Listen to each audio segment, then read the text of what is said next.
ನಮಸ್ತೆ ಎಲ್ಲರಿಗೂ. ನನ್ನ ಹೆಸರು ಗಗನ ಅಂತ. ನಾನು ಆ್ಯಕ್ಚುಲಿ ಒಂದು ಬಡ ಕುಟುಂಬದಿಂದ ಬಂದೆ ಅಂತಲೇ ಹೇಳ್ಬೋದು. ಮಿಡಲ್ ಕ್ಲಾಸ್ ಫ್ಯಾಮಿಲಿ ಆ್ಯಕ್ಚುಲಿ ಆಯಿತಾ.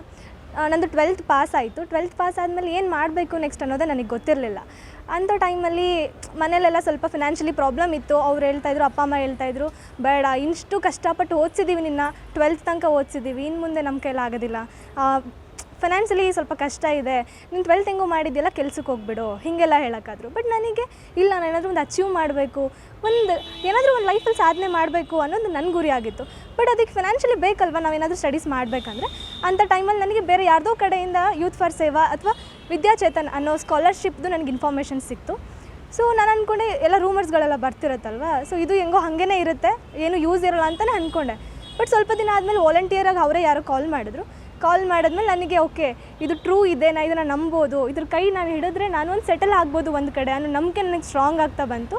ಸೊ ಅದಾದಮೇಲೆ ಅವ್ರು ನನಗೆ ಸ್ಕಾಲರ್ಶಿಪ್ಗಳನ್ನ ಕೊಟ್ಟರು. ಅದು ನನಗೆ ಒಂಥರ ಸಂಜೀವಿನಿ ಅಂತಲೇ ಹೇಳಿದ್ರೆ ತಪ್ಪಾಗಲಿಕ್ಕಿಲ್ಲ.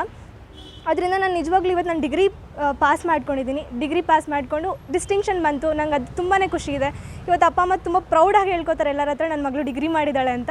ಎಲ್ಲರಿಗೂ ಅದು ಕೇವಲ ಡಿಗ್ರಿ ಆಗಿರ್ಬೋದು, ಬಟ್ ನನ್ನ ಇದಕ್ಕೆ ಅದು ಒಂದು ದೊಡ್ಡ ಅಚೀವ್ ಅಂತಲೇ ನಾನು ಹೇಳ್ಬೋದು. ನಾನು ಅಷ್ಟು ಕಷ್ಟದಿಂದ ಬಂದೆ. ಸೊ ಇವಾಗ ಅದು ನನ್ನ 12th ನನಗೆ ಸ್ಕಾಲರ್ಶಿಪ್ ಸಿಕ್ಕಿದ್ದಕ್ಕೆ ನಾನು BScಲಿ ಗ್ರ್ಯಾಜುಯೇಷನ್ ಮಾಡಿದೆ. ಅದಾದಮೇಲೆ ನಾನು UPScಲಿ ಇವಾಗ ಕೋಚಿಂಗ್ ತೊಗೊತಾ ಇದ್ದೀನಿ. ಇದೆಲ್ಲದಕ್ಕೂ ಕಾರಣ ವಿದ್ಯಾಚೇತನ ಅಂತ ಹೇಳಿದ್ರೆ ನಿಜಕ್ಕೂ ತಪ್ಪಾಗಲಿಕ್ಕಿಲ್ಲ. ಸೊ ನನ್ನ ಮುಂದೆನೂ ಅಷ್ಟೇ, ನಾನೊಂದು ಏನಾದರೂ ಒಂದು ಆಫೀಸರ್ ಆಗಬೇಕನ್ನೋದು ನನ್ನ ಗುರಿ ಆಗಿದೆ. ಅದಾದಮೇಲೆ ನಾನು ಇನ್ನೂ ಒಂದಷ್ಟು ಜನ ಮಕ್ಳಿಗೆ ನನ್ನ ಕೈಲಿ ಎಷ್ಟಾಗುತ್ತೆ ಅಷ್ಟು ಹೆಲ್ಪ್ ನಾನು ಮಾಡಬೇಕು ಅಂತ ನಾನು ಡಿಸೈಡ್ ಮಾಡಿದ್ದೀನಿ. ಆ ಒಂದು ಡಿಸಿಷನ್ಗೆ ಮೂಲ ಕಾರಣ ಅಂದರೆ ವಿದ್ಯಾಚೇತನೆ.